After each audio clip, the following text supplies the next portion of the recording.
Hello दोस्तों, जैसा कि हमने कहा था हम इलेक्ट्रिसिटी की सीरीज लाते हैं। तो फर्स्ट पॉइंट हमने डिस्कस किया था इलेक्ट्रिक करंट, उसके बाद पोटेंशियल डिफरेंस। अगर कोई भी हम डायग्राम दिख रहे हैं, ओके, तो करंट की अगर हमने कोई भी सर्किट देखे तो आपको दिमाग में आता है सर्किट डायग्राम। आपने इस तरह से बहुत सारे सिंबल्स देखे होंगे, जैसे ये हो गया, इसका कुछ ना कुछ स्पेसिफिक मीनिंग होता है। कभी इस तरह से सिंबल आते हैं, कभी रेजिस्टेंस। तो इस तरह से जो अलग अलग जो सिंबल होते हैं उसे रिप्रेजेंट करने के लिए हम क्या करते हैं, कुछ कंपोनेंट्स यूज करते हैं। अगर सर्किट डायग्राम की बात करें तो उसमें मेन क्या क्या रहता है, वायर, उसके बाद बैटरी, सेल, उसके बाद रेजिस्टेंस कुछ होता है, उसके बाद अगर बल्ब की बात करें, बल्ब जो रेजिस्टेंस होता है वो अलग अलग बात का होता है। तो अगर हमें किसी भी सर्किट को बनाना है, अगर किसी भी कनेक्शन को जोड़ना है, इसके लिए हम किसका इस्तेमाल करते हैं, इलेक्ट्रिक सर्किट का इस्तेमाल करते हैं। उसके बाद अगर आपने देखा, ओके, तो आज हम उसी पॉइंट को डिस्कस करेंगे, सर्किट डायग्राम को।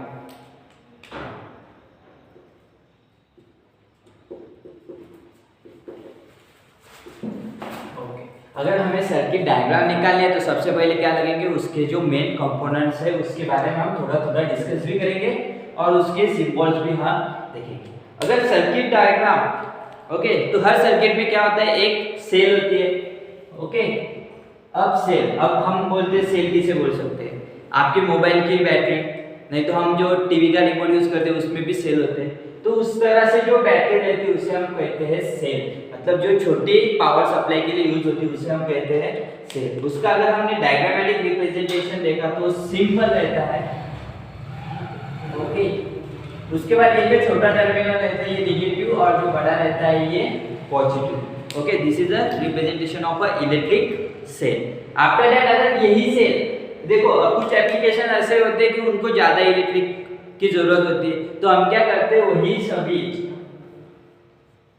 जो बैटरी में जोड़ते हैं, ओके। तो अगर हमारे पास इसकी यूज कितना होता है, 9 वोल्ट 10 वोल्ट के आसपास। अगर हमें उससे ज्यादा पावर की जरूरत है तो हम क्या करते हैं, बैटरी का इस्तेमाल करते हैं, ओके।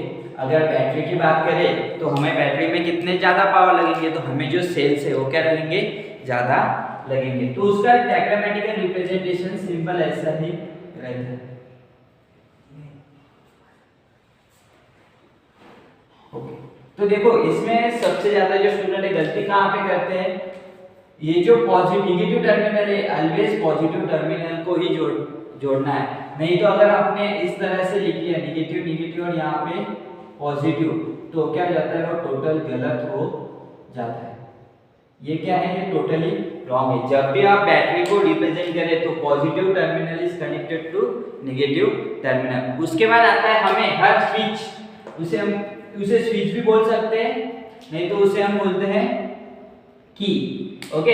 हम जो सर्किट डायग्राम करते हैं उसे ब्रेक करने के लिए एक बटन लगाते हैं, तो उस बटन को क्लोज और ऑन क्यों ऑफ करते हैं, तो उसे हम कहते हैं की, नहीं तो उसे हम स्विच भी कहते हैं,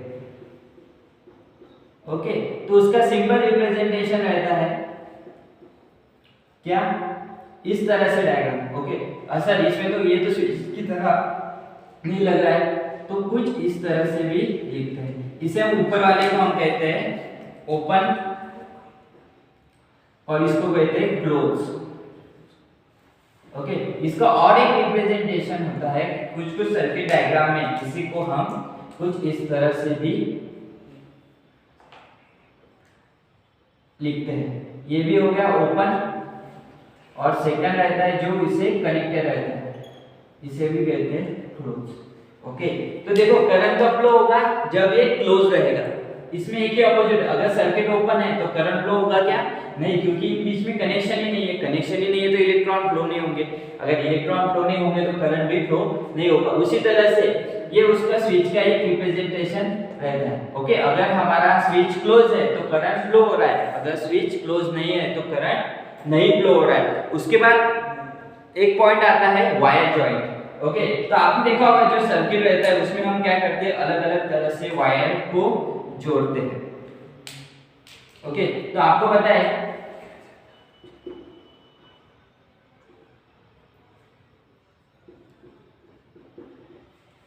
अगर हमें वायर को जोड़ना है ओके, तो आप अगर सिंपली इस तरह से कोई वायर है उसको इस तरह से जोड़ रहे हो तो इसे हम कह सकते हैं हम वायर को ज्वाइन कर रहे हैं। ओके, तो यहाँ पे क्या होता है, जो करंट है, ओके, करंट कैसे फ्लो होता है, करंट कुछ इस डायरेक्शन में जाता है, इधर भी जाता है और सर्किट में से इधर भी जाता है।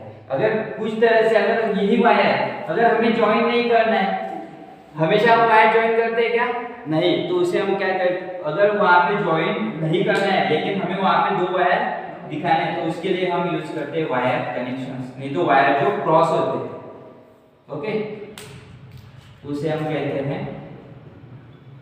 Wire cross. तो इसको हम सिंपल, ये जो वायर रहता है अभी तो डायग्रामेटिक के लिए मैंने ऐसे निकाल दिया तो वो क्या हो जाएगा, यहाँ पे एक कनेक्शन हो जाएगा, लेकिन हमारे लिए ये सफिशिएंट है क्या, नहीं, हमें जो वायर को कनेक्शन नहीं करना है, तो इसके लिए हम यहाँ से एक दूसरा रास्ता बनाते हैं, तो इसे हम वायर को क्रॉस में बोलते हैं। इसे हम बोलते हैं वायर जॉइनिंग विदाउट क्रॉसिंग, मतलब जो करंट होता है वो, जो करंट इस डायरेक्शन में जा रहा है वो इसी डायरेक्शन में जाएगा और जो ऊपर से नीचे जा रहा है ये जाएगा, वो अपनी डायरेक्शन कभी चेंज नहीं करेगा। उसके बाद ठीक है, उसके बाद आता है इलेक्ट्रिक बल्ब।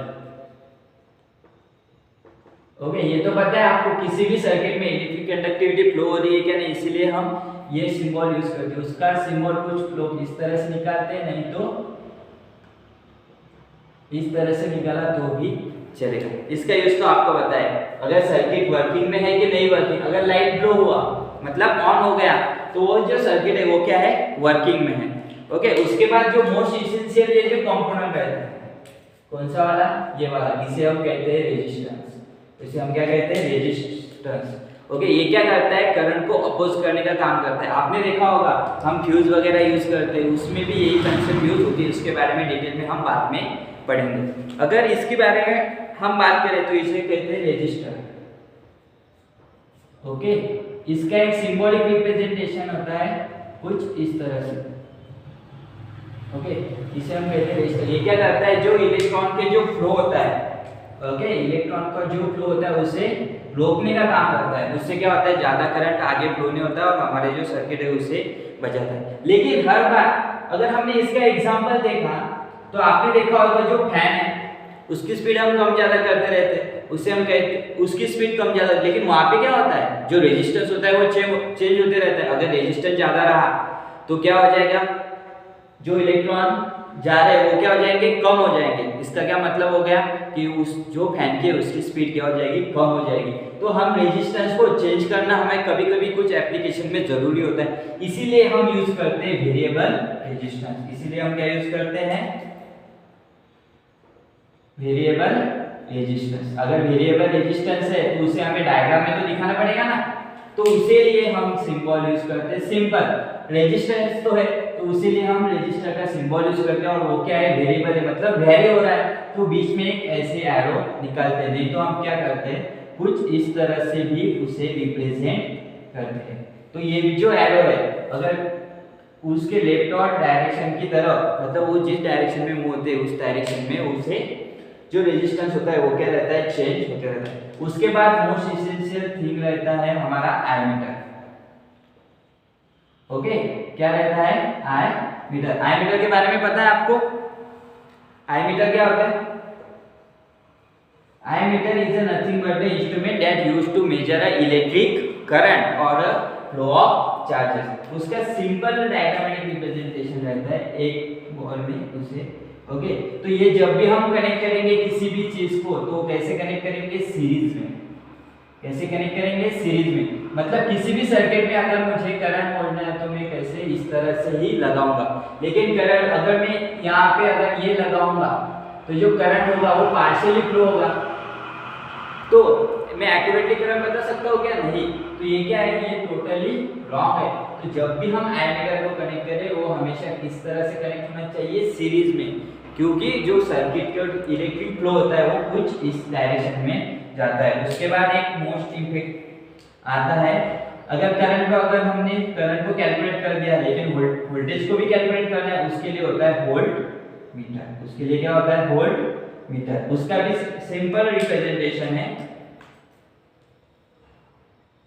ओके, तो ये जो वोल्ट होता है ये भी हम सर्किट में कनेक्ट करते हैं, लेकिन कैसे, सीरीज में लगाएंगे दो पॉइंट के बीच में आएगा, वो वोल्टेज हमारे कुछ काम का नहीं है, इसीलिए ये जो वोल्ट होता है ये हमेशा पैरेलल में कनेक्ट करते हैं। किसमें कनेक्ट करते हैं? पैरेलल में कनेक्ट करते हैं। उसके बाद आपने देखा होगा एक मैक्सिमम आता है, वो रहता है electric fuse. 11 electric fuse. Fuse के बारे में बात करें तो ये तो सिंपल रहता है। ओके, तो मैं ऊपर में यहाँ पे लिखता हूँ इलेक्ट्रिक फ्यूज।